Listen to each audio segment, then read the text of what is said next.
नमस्कार दोस्तों, स्वागत है आपका हमारे YouTube चैनल पर जिसका नाम है परीक्षिता एकेडमी। और आज के हमारे इस वीडियो में हम बात करने वाले हैं पटवारी परीक्षा रिव्यू के बारे में, जो कि है 16 अप्रैल 2023 फर्स्ट शिफ्ट का। इस शिफ्ट में आए हुए जनरल अवेयरनेस, कंप्यूटर और साइंस की प्रश्नों की प्रमुख रूप से हम बात करने वाले हैं।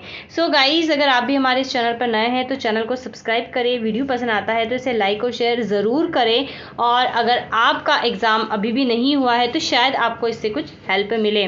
तो चलिए बिना टाइम वेस्ट करे हम आगे बढ़ते हैं और बात करते हैं आज के प्रमुख प्रश्नों के बारे में। तो आज का प्रमुख प्रश्न जो है जम्मू कश्मीर से पूछा गया है कि जम्मू कश्मीर राज्य में आर्टिकल 370 समाप्त किया गया था। तो कब समाप्त किया गया था? तो आइए इसके कुछ दावपेच हम समझते हैं कि जम्मू कश्मीर में जो है जम्मू एंड कश्मीर पुनर्गठन विधेयक 2019 को राष्ट्रपति ने 11 अगस्त 2019 को मंजूरी दे दी, जिसके साथ ही जम्मू कश्मीर से धारा 370 और इसके साथ आर्टिकल 35A को जो है हटा दिया गया। हालांकि 370 के 3 उपखंड थे और इसमें से खंड 1 अभी भी वहां पर लागू है।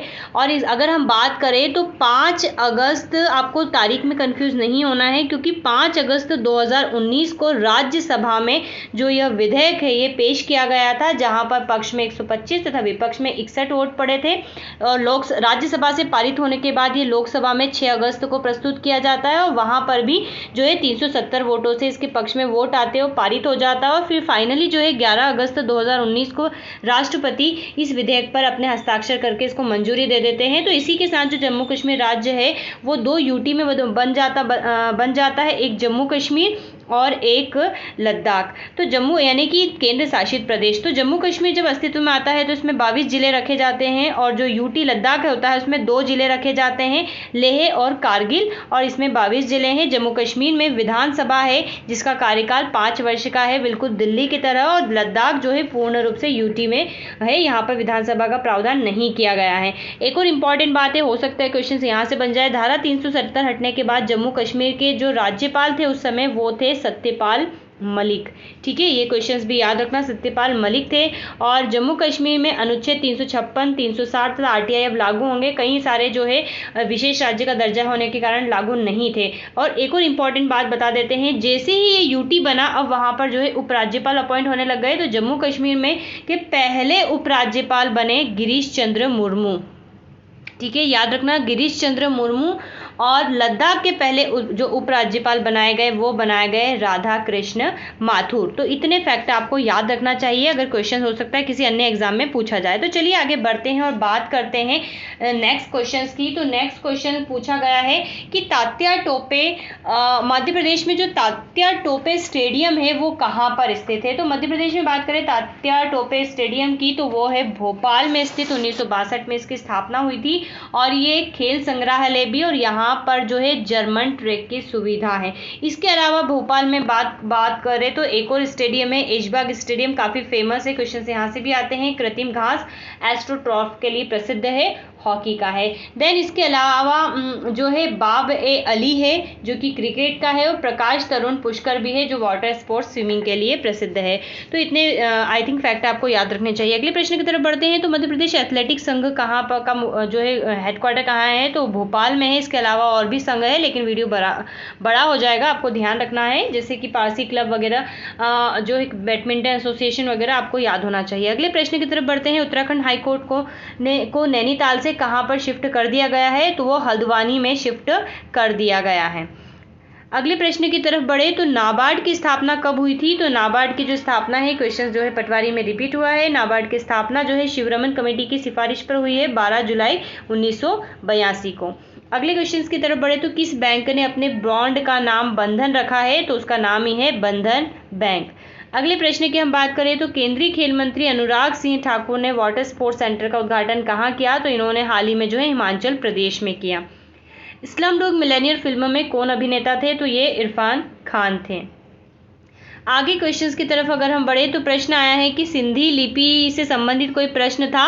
तो सिंधी लिपि जो है पाकिस्तान की आधिकारिक भाषा है और सबसे ज़्यादा वहाँ पर बोली जाती है। अगला प्रश्न है, संगीत रत्नाकर ग्रंथ किस शताब्दी में लिखा गया? तो ये 13वीं शताब्दी में लिखा गया, शरंगदेव द्वारा रचित। अगला प्रश्न की अगर हम बात करें तो आदिवासी लोगों के तिरंगे यानी कि उनके झंडा बोल सकते हैं हम, उसके झंडे का कलर कैसा होता है? तो वो होता है सफ़ेद। बिरसा मुंडा का कुछ इस प्रकार से क्वेश्चन आई थिंक इनसे रिलेटेड था। भारत में लौटता हुआ मानसून कहाँ आता है? तो भारत के पूर्वी तट से तमिलनाडु तट पर। कुछ इस प्रकार से एक प्रश्न आया था। पॉस्को एक्ट में सी का क्या अर्थ है? तो पॉस्को का फुल फॉर्म है protection of children against sexual offence, तो आप समझ जाइए इसका क्या अर्थ है। नेक्स्ट क्वेश्चन है, स्पाइसेस ऑफ इंडिया किसे कहते हैं? तो केरल को कहते हैं। और सीडीपी की जलवायु कार्रवाई सूची में सबसे ऊपर कौन सा शहर दक्षिण एशिया का पहला शहर बन गया है? तो ये मुंबई बना है। तो प्रश्न आया है कि भारत में अंतिम परिसीमन कब गठित किया गया? अंतिम परिसीमन का उत्तर है 2002। तो ये कितनी बार गठित हुए? तो अब तक ये चौथी बार गठित हुए हैं। पहले 1952 में हुआ था, 62 में, फिर 72-73 में और 2002 में।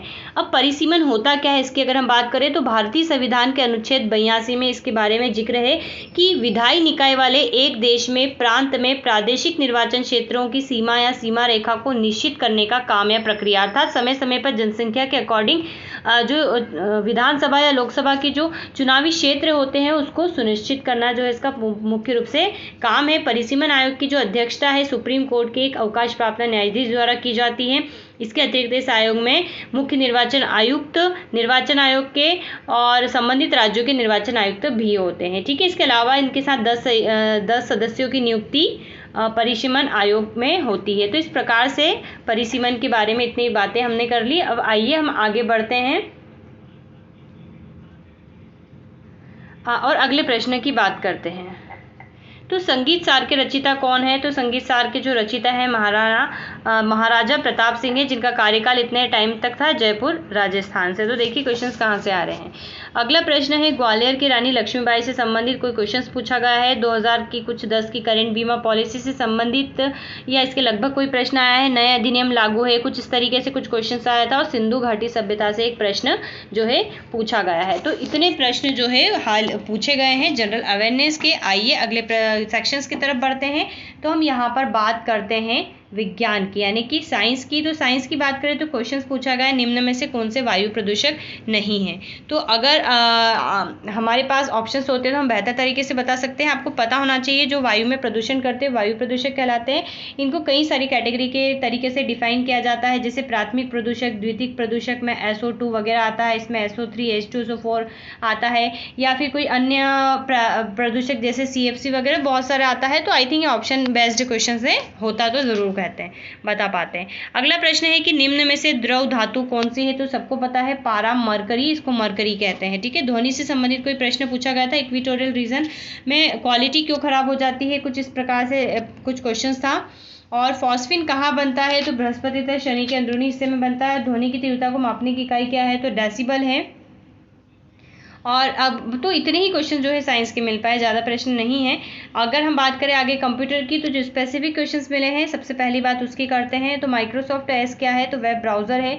MS वर्ड का एक्सटेंशन क्या है? तो .docx है। Input output device, memory, virus, shortcut, MS office, internet, networking वगैरह से जो है प्रश्न पूछे जा रहे हैं। तो हम यहाँ पर समय को ज़्यादा कंज्यूम नहीं करते हैं, जो हमको स्पेसिफिक मिले वो हमने यहाँ पर आपको बता दिए। तो फ्रेंड्स आज के वीडियो में इतना ही। आज हमने हिंदी की बात करें तो इसमें से केवल एक ही प्रश्न हमको मिला है कि निम्न में से कौन सा द्वंद्व समास का उदाहरण है। ठीक है, तो इस प्रकार से एक प्रश्न आया था। इसके अलावा इसके सारे जो टॉपिक है तद्भव, तत्सम, देशज, विदेशज, पर्यायवाची, विलोम, शुद्ध वर्तनी, पैराजंबल, जो भी है संधि समास, अलंकार, छंद, तो इन सब सेक्शन से जो है क्वेश्चंस आ रहे हैं। तो इतनी बात है। इसके अलावा मैथ्स, मैनेजमेंट, इंग्लिश और रीजनिंग एक पोर्शन बच रहे हैं, इसकी बात हमने नहीं की है। तो ये भी आपको पढ़ना है क्योंकि इसके स्पेसिफिक क्वेश्चंस नहीं मिले, सो हम टाइम कंज्यूम नहीं करना चाहते हैं। तो बताइएगा वीडियो कैसा लगा। अच्छा लगा हो तो चैनल को लाइक शेयर सब्सक्राइब जरूर करें। Have a nice day and thanks for watching.